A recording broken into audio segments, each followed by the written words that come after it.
Биыл қазақ телевизиясының алғашқы қарлығашы Қазақстан ұлттық арнасының құрылғанына 60 жыл. 1958 жылдың наурыз айында Алматы студиясы өзінің алғашқы хабарын бастаған болатын. Ал араға 7 жыл салып Павлодар облыстық телеарнасы да өзінің жұмысын бастады. Қазақ даласындағы тұңғыш телеарнаның аз уақыттың ішінде ұлттың үні қоғамның айнасына айналуына зор еңбек сіңірген ардагерлер қазірде арамызда. Осындай аяулы жандардың бірі Ақмарал Сағынбекқызы Сағынбекова. Ақмарал Сағынбекқызы бұл кісі ардагер журналист, Қазақстан журналистер одағының мүшесі, ақпарат саласының үздігі. Қош келдіңіз. Ұлттық арнамыздың 60 жылдық мерейтойы құтты болсын. Рахмет. Бұл мереке бәрімізге ортақ қой. Біздің ұлттық арнамыздың біздің мақтанышымыз екенін, еліміздің бекістар үлкен телеарнасы екенін жұрттың бәрі мойындайды.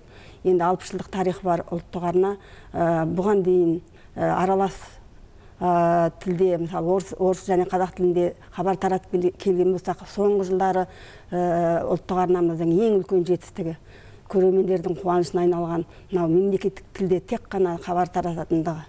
Бұған енді ел болып бәріміз қуандық. Бұл да біздің ұлттық арнамыздың, Қазақстан ұлттық арнасының үлкен жетістігі деп ойлаймын.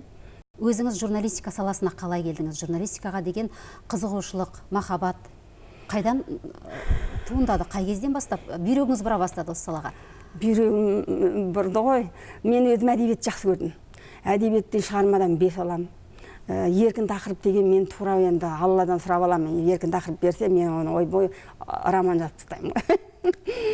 Керемет, енді ауылдың кітапханасындағы барлық әдеби кітапты оқып бітірдім десем, енді артық ол кезде телевизор жоқ қой. Оқисың, соның бәрін оқып тастадым десем. Соны әдебиетке жақын болдым. Солай жүргенде ауылға жаңадан журналистиканы бітіріп келген Есен Орынбеков деген жас жігіт келді. Журналист аудандық газет істейді екен, командировкаға келіп жүреді. Содан мен сол кісіге қызықтым енді. Ой, мынау журналист мамандығы, жап-жас кісі, жақсы ғой, мынау баспасөзде көрініп, жазып жүрген деп. Содан ақырын газеттерге жаза бастадым. Содан енді Қазақтың маңдайына басқан жалғыз университеті Алматының мемлекеттік университетінің журналистика факультетіне келдім. Бірінші келдім де түсіп кеттім. Еңбек жолыңыздың өзі 2 кезеңнен тұратын сияқты, тәуелсіздікке дейін және тәуелсіздіктен кейін. Саралап көрсек, осы 2 кезеңде жұмыс істеу қаншалықты айырмашылығы болды? Тәуелсіздікке дейін еңбек еттік. Онда біздің мемлекеттік тіліміз онша алға дамымай тұрған кезі, халықтың көпшілігі жартысынан көбі орыс тілінде сөйлейтін. Мынау басшы қауым, мекеме басшыларының бәрі тек қана орыс тілінде сөйлейтін. Біз өте қиындықты көрдік. Барамыз интервью, сұхбат алуға. Ол кісілер бізге сұхбат бермейді, біз қазақша білмейміз деп. Содан кейін отыра қаласында қағазға жазып бересің әлгіні, сол жерде жаның қалмай жаңағы сөйлейтін сөзін. Ол кісілерге бересің, ол кісілер жаңағына әзер дегенде оқып, сол қиын оқып береді. Енді көңілі жоқ, зуылдатып оқыған хабарлар жақсы шықпады деп ойлаймын. Мен енді қазір өзім сын көзбен қараймын. Сондай қиындықтарды бастан кештік. Ал мынау 91 жылдан бері біздің Қазақстан елімізде үлкен жақсылықтар болып жатты. Мемлекеттік тіл алға жылжыды. Халықтың көбісі қуанышпен, мысалы, қазақ тілінде сөйлеуге, қазақ тілінде балабақшаға беруге балаларын, қазақ тілінде балаларын оқытуға, содан кейін өздерінің ана тілінде сөйлеуге ұмтылыс жасады. Бұл да біздің тележурналистерге жасаған үлкен көмек сияқты болды. Одан кейін кез келген мекеме басшысына барсаң, төгілтіп сөйлеп беретіндей дәрежеге жеттік. Павлодар облыстық телевидение тарихында ең алғашқы авторлық хабарды жарыққа шығарған өзіңіз екен. Оның ішінде келбет, ауыл және адамдар деген хабарларды біздің облыс жұртшылығы өте бір ерекше сүйіспеншілікпен асыға күтіп көретін. Қазірде біз енді іс-сапарларға шығамыз, қазіргі журналистер сонда өзіңізді сұрап жатады. Эфирден көрінбей кетті, ол кісі қайда деген сияқты. Енді ол кісілерге рахмет. Өзімді де көшеде ұстап алып, хабарларыңыз қайда жүрсіз деп, мені бір осы жерге байлап қойғандай телекөрермендерім ризашылық білдіріп жатады. Ол кісілерге мен рахмет айтам. Мынау ауыл және адамдар деген хабар 7 жыл жүргіздім мен. келбетті 5 жыл жүргіздім. Бұл енді мен ойлаймын, тақырыптың тұрақтылығына көп көңіл бөлген екем қарап отырсам. Мына циклдарды сақтауға, оны жалғастыруға мен қатты жұмыс істедім. Содан кейін ауылдан адамдарды, мен өзім ауылды жақсы көрдім. Өзім ауылдың қызымын, ауылда оқығам, ауылда тәрбие көргем, ауылдың аспанының астында жүрген, түнін көрген, күнін көрген сондай адаммын. Сондықтан да маған ауыл өте жақын. Мен қазір қалада 40 жылға жуық тұрсам да бәрібір ауылды жақсы көрем. Сол осы телехабардың арқасында осы облыстың барлық аудандарында, барлық елді мекендерінде, барлық шаруа қожалықтарында болдым десем, енді өтірік айтқандығым емес. Маған ол кісілер де көмектесті менің хабардың жақсы шығуына. Одан кейін менің режиссерім, операторым, жүргізушім бәрі, бұл ұжымдық жұмыс болғаннан кейін бәрі де сол хабардың жақсы шығуына атсалысты.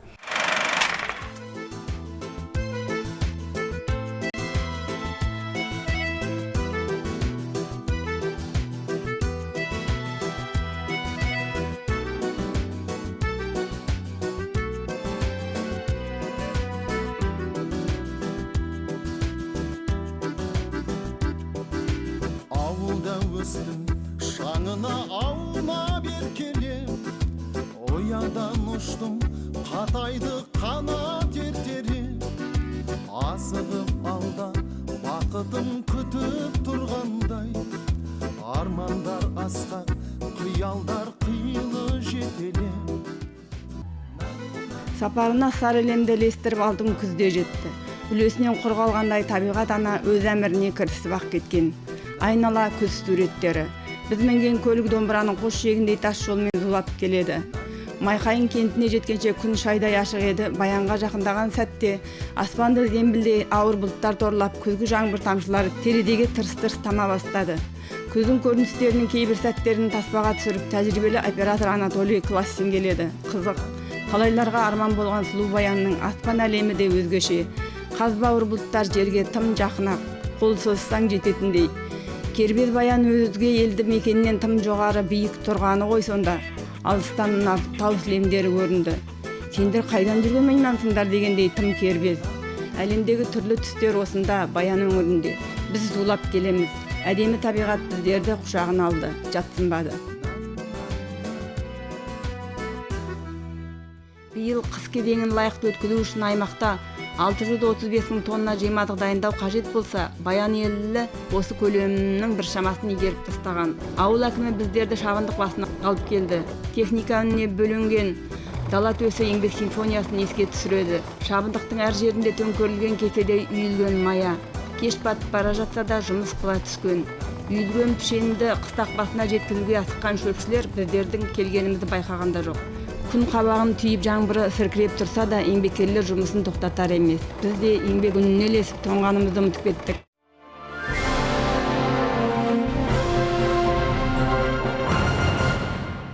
Келбет деген хабар, мынау ерекшелігі, бұл кешкі хабар болды. Кешке қарай түсіреміз, күн батқан кезде бұл хабардың арқалайтын жүгі адамның өмірін, өткен өмірін, әттеген айын, қуанышын, ренішін бәрін жаңағы кейіпкер арқылы халыққа жеткізіп болды.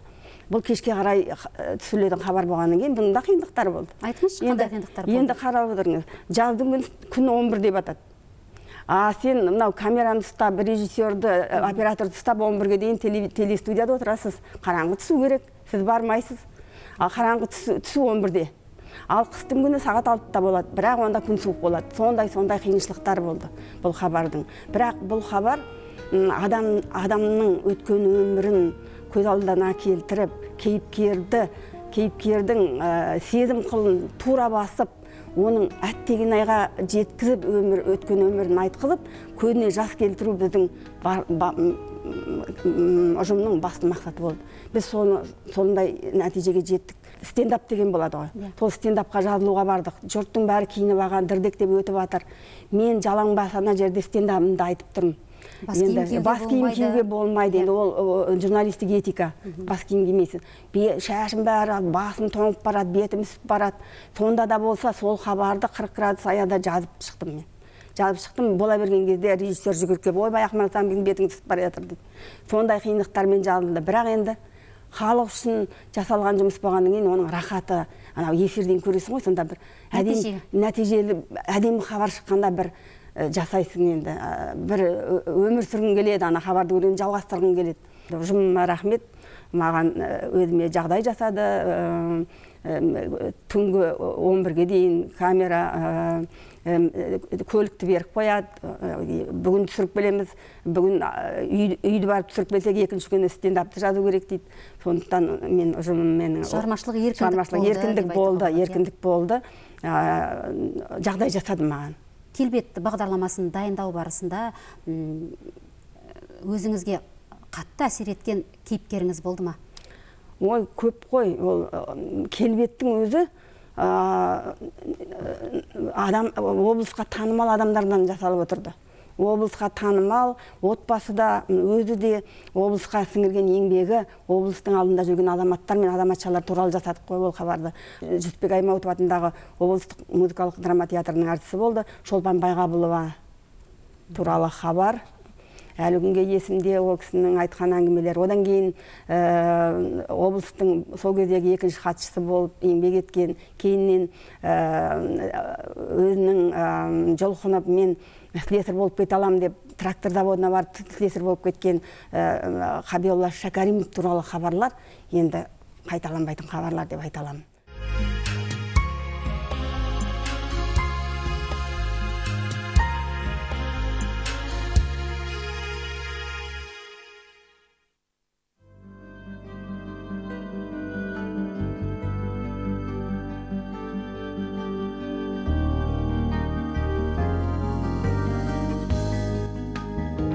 Жиырмасыншы ғасырда дүниеге келіп, 20 ғасырда өсіп өнген, осы 20 ғасырға саналы ғұмырын берген тұлғалар жүр арамызда.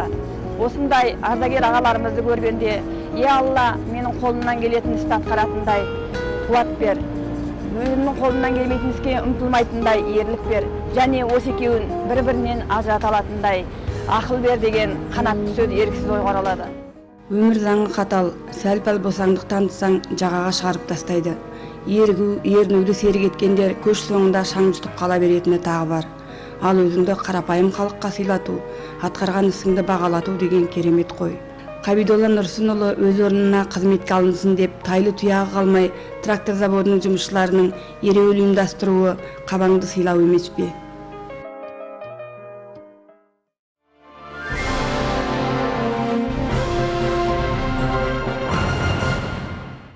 Майдан тақырыбында мен жаңа ауыл сияқты жақсы көрем.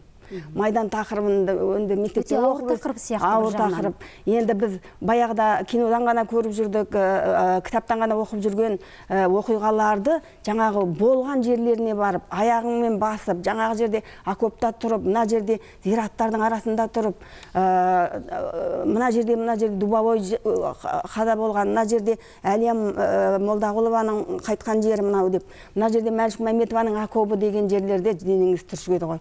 Сонда неге бардық? Невелге барғанда біздің полковник Баймолдинмен, Әбілхайыр Баймолдинмен Мәлік Мәметованың екеуінің несі қабірі осылай тұр ғой. Екеуінің арасы осылай.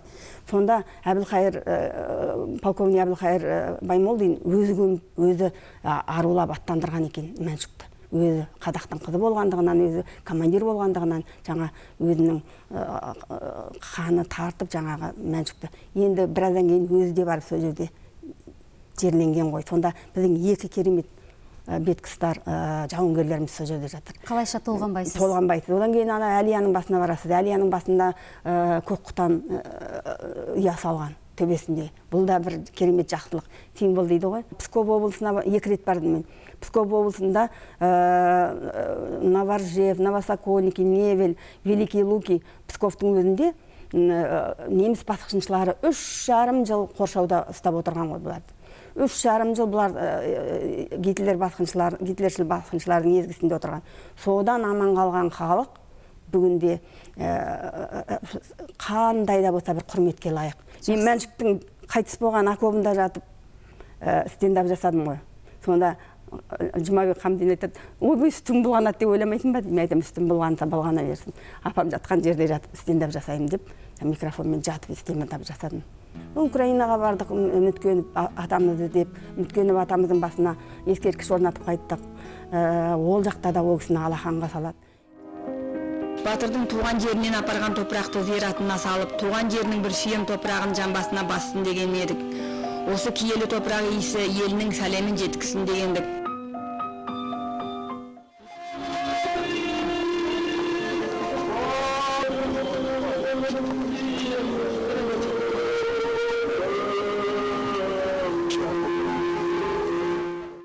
Федорчук деген адъютант екеуі 40 немісті қырған ғой.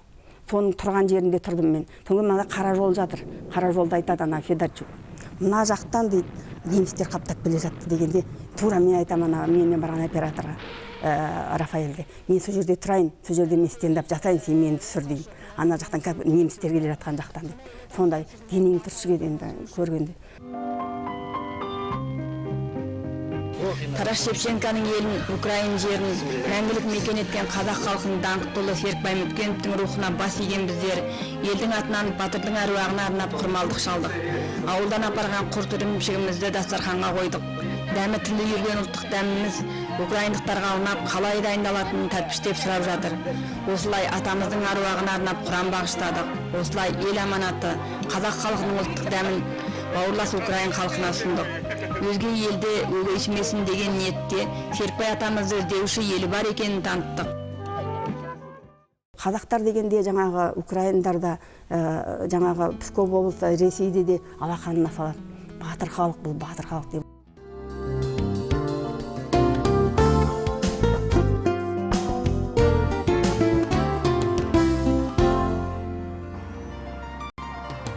Біздер Қазақстандық делегация мүшелерін қай селоға барсақ та ыстық ықыласпен қарсы алып, бірге туғандай қонақжайлық көрсеткен украиндықтар біздерге ән жырын тарту етті. Біздер де олардың әуезді әндеріне қосыла кеттік.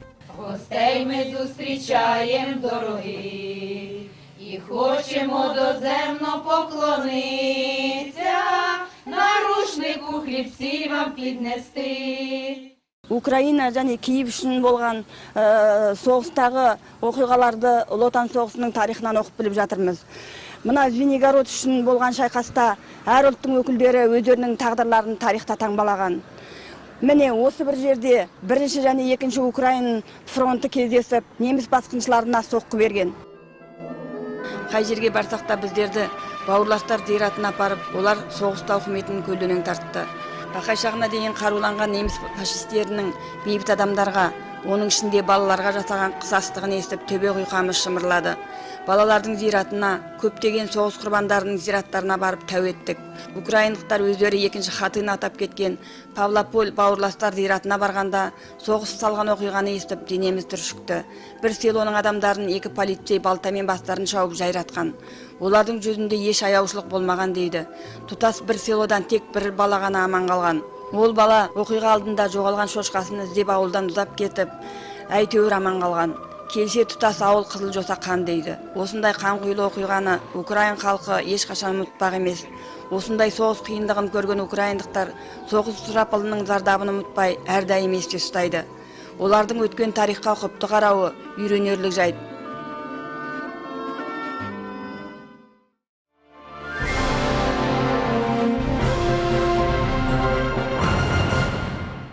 Айтып жатады көпшілік, телевидение өзі бір сиқыры бар сияқты.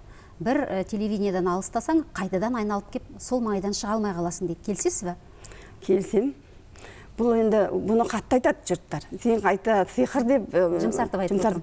Бұл болезнь дейді ғой. Бұл телевидение деген ауру. Адамға бір жабыста ол қалмайды. Енді келіп кететіндер бар шығар, бір уақыт жасап, но дегенмен өзі телеарнаны жақсы көріп, тележурналистиканы жақсы көрген адам, дәмін татқан, осындай еңбегі сіңіп, кішкентай болса да бір кірпіш қаланған адам болса, ол телевизиядан кете алмайды, телеарнадан кете алмайды. Тележурналистиканың ең бір кереметі сол. Қазір де үйде қарап отырасың, әттеген ай деп отырасың да, бір кемшіліктерді көргенде. Сондай, ол енді телевидениедегі тәртіп өмір бойы өзіңмен кетеді. тәртіпті түсініп отырған шығарсың. Телевидение адамды тәрбиелейді. Тәрбиелейді. Сені халықтың алдына қалай шығу керек, қалай жүруің керек, халықпен қалай сөйлесуің керек. Жалпы адамның өзін тәрбиелейтін сияқты. Тележурналист деген өзін өзі күтіп, өзін өзі тәрбиелеп, өзін ерекше сезініп жүру керек. Кез келген уақытта. Бұл телевизияның талабы. Халыққа танымал болып қалғаннан кейін сені тегін отырғызбайды. Анда-мында жиналыстарға шақырады. Мына тіл мәселесіне келгенде, латын тіліне көшу мәселесі жиналыстарға шақырады. Сіздер енді түйгендеріңіз көп, айтатын сөздер, ойларыңыз бар деп шақырады. Содан мына Нұр Отан облыстық филиалындағы Мирас қоғамдық қорының мүшесімін. Онда жиі жиындар болады. Мынау өзекті тақырыптарды ортаға салады. Соған қатысасыз, ойыңызды айтасыз. Ақмарал Сағынбекқызы, Қазақ телевизиясының 60 жылдық мерейтойымен құттықтай отырып, өзіңізге зор денсаулық тілейміз, отбасыңызға амандық тілейміз. Әрқашан ортамызда осылай жарқырап жүре беріңіз. Рахмет.